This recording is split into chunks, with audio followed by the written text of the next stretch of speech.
Hello, and welcome to episode 10 of Quizzing Cameron, where I answer your management and leadership questions in a practical and simple way. No buzzwords, no theory, just straightforward advice from my 20 plus years of management experience. If you come across a question that you'd like to ask me, then by all means do so. Go ahead and drop down into the replies on this video, and I'll be sure to get those in on a future episode. So let's dive right in. Our first question comes from Nazmus, and it is how to calm down while a crisis is going on, and how do you overcome with a long-term solution? That's a fantastic question, Nazmus. As we all go along in our management and leadership careers, we're going to have those instances where a crisis occurs. And what I always recommend is give it a small amount of careful thought, and I hesitate to say small amount, but some careful thought, and jump into action as quickly as possible. Your team is going to appreciate that when a crisis is going on. Your team is very nervous, just as much as you were nervous about dealing with a particular crisis. And as soon as you can start taking action, you can start dealing with the uncertainties that are out there with that crisis. So dive into action as quickly as possible. And you've already asked what the follow-up question is, and that is, how do you handle the crisis with a long-term solution? You want to deal with the crisis, and then you want to make sure that the crisis never occurs again, is what you're asking. And you can be handling the current situation and in the back of your mind be thinking about how to handle it in a long-term way. It might be that the short-term handling of the crisis is not complementary to what the long-term solution is, but what I do know is if you're keeping an idea of that long-term solution, you'll learn along the way of dealing with the crisis that's at hand, and then you can put in place that long-term solution.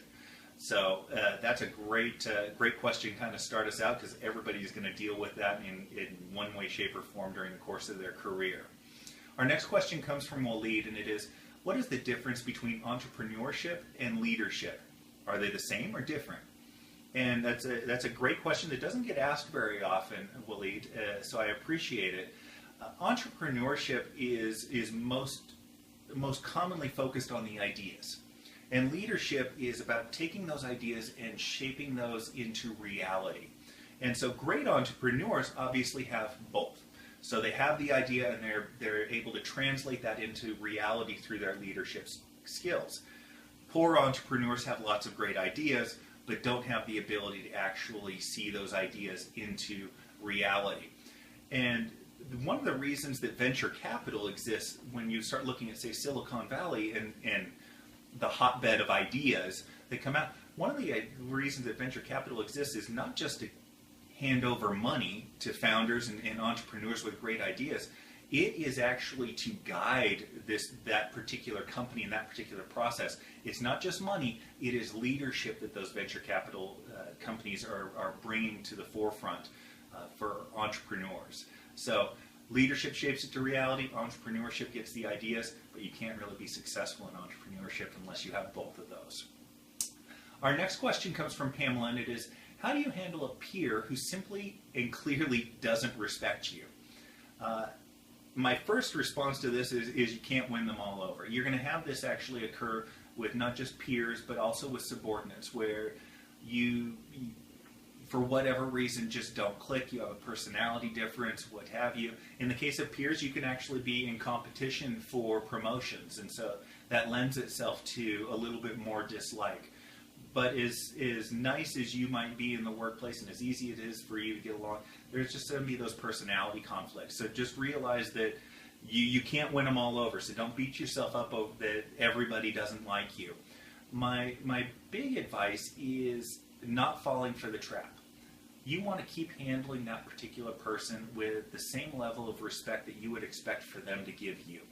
Don't fall for the trap of antagonizing them or reflecting back the behavior that you give them, because more often than not, the reason that they are being disrespectful to you is to elicit that reaction so that they can bring it up to your superior and have that thrown back in your face, and they can knock you down a peg. So don't fall for the trap. Continue to kill them with kindness, if you will. In some instances, over the course of weeks, months, years, that person may actually come around, and it may be that they do gain that respect for you because you've earned it, because you haven't fallen for those traps, that you've continued to give them the respect that they deserve. But if you are running into somebody who's playing games with you a little bit more, if you want to start covering yourself a little bit, playing the CYA game, just to protect yourself if they start being antagonizing with you, you can loop in their peers first. That's always the best course of action, is looping in peers. Because when you loop in the boss, then that starts being aggressive, and they'll start being a little bit more defensive in their way that they behave, and you end up creating a little bit more of a monster. So loop in peers first, but if it really comes to it and you really start not getting any sort of assistance, if it starts affecting the operation as a whole, then you can loop in their boss, but be very delicate with that. But my advice is generally keep respecting them, give them the sort of treatment that you would expect from them, and over the course of time, this will hopefully dissipate for you, Pamela. Good question. Our next one comes from Naushad, and that is, how can you differentiate management and leadership? What are the common points which can merge with both? And it's a good question as far as the merging of the two is concerned. Leaders set the vision and the direction for the company, and management really sees it through. Good leaders have management capabilities. It's hard to set a vision and a direction if you don't have an understanding of how you're going to see that vision all the way through. Kind of getting back to that entrepreneurship question that we had earlier. So great leaders are usually very capable managers at a bare minimum. Managers don't necessarily have to be great leaders. They don't necessarily have to have that sort of vision. But again, I think that you see where the good managers are able to tie the behavior and the operations of the department to a vision that may have been set by the leader as it is. So they may be in a little bit more of a followership role. So I think leaders tend to be really good managers as well. Really good leaders tend to be really good managers. Great managers generally are good leaders at a bare minimum. They don't necessarily have to have those traits. So thank you for the question, Naushad.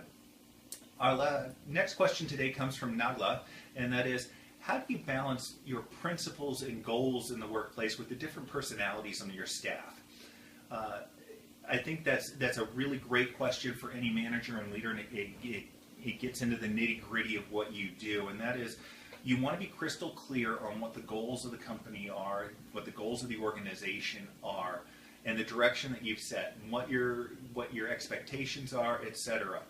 But what you want to be is you want to be flexible in achieving those. And we don't manage robots here. You might be in an automotive factory and you may actually manage some robots, but I'm guessing that there's people behind those robots as well. So you don't have a cookie cutter format for everybody that's in your organization. So you want to tie that vision that you have, the goals of the department, the organization, and you want to tie your department's behavior towards that. And then you want to be flexible in how you do that.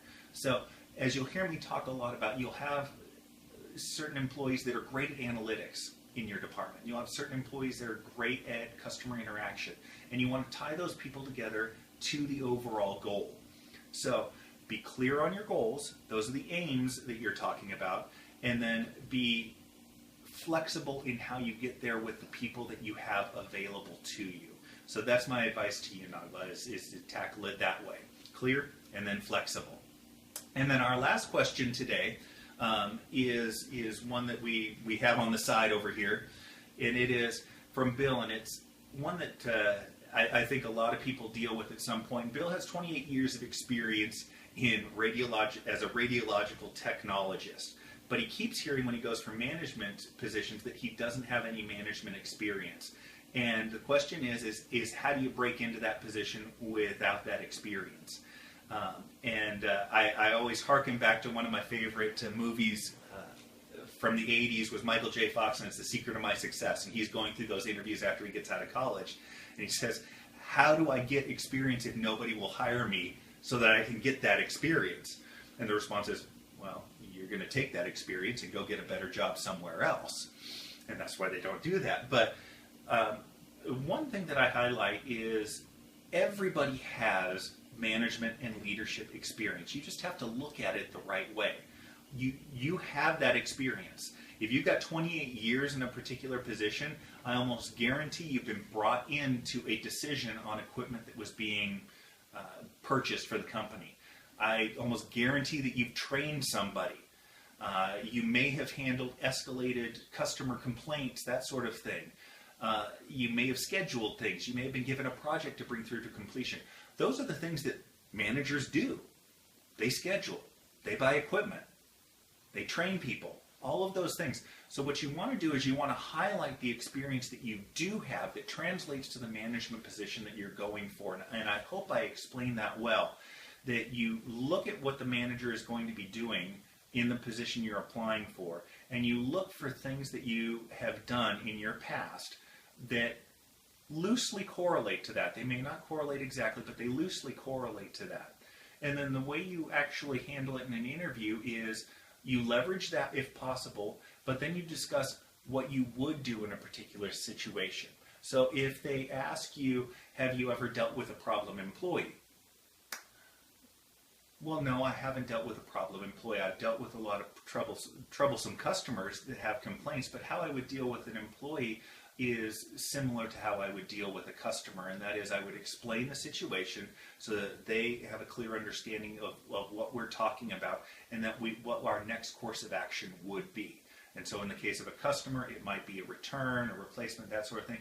In the case of an employee, it might be that we have an action plan in place and we're going to double back in 2 weeks after we've given them a chance to be a little bit more precise in meeting their deadlines.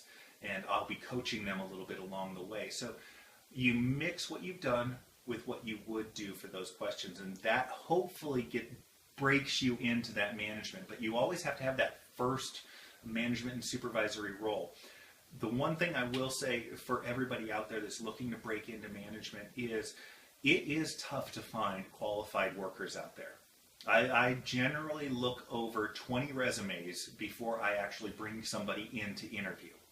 So it is difficult to find somebody out there. So it's not like you're interviewing against a whole bunch of people that have a ton of experience out there. You have just as much of a shot as anybody else. So look back on what you've done. I almost guarantee you've demonstrated some management and leadership qualities.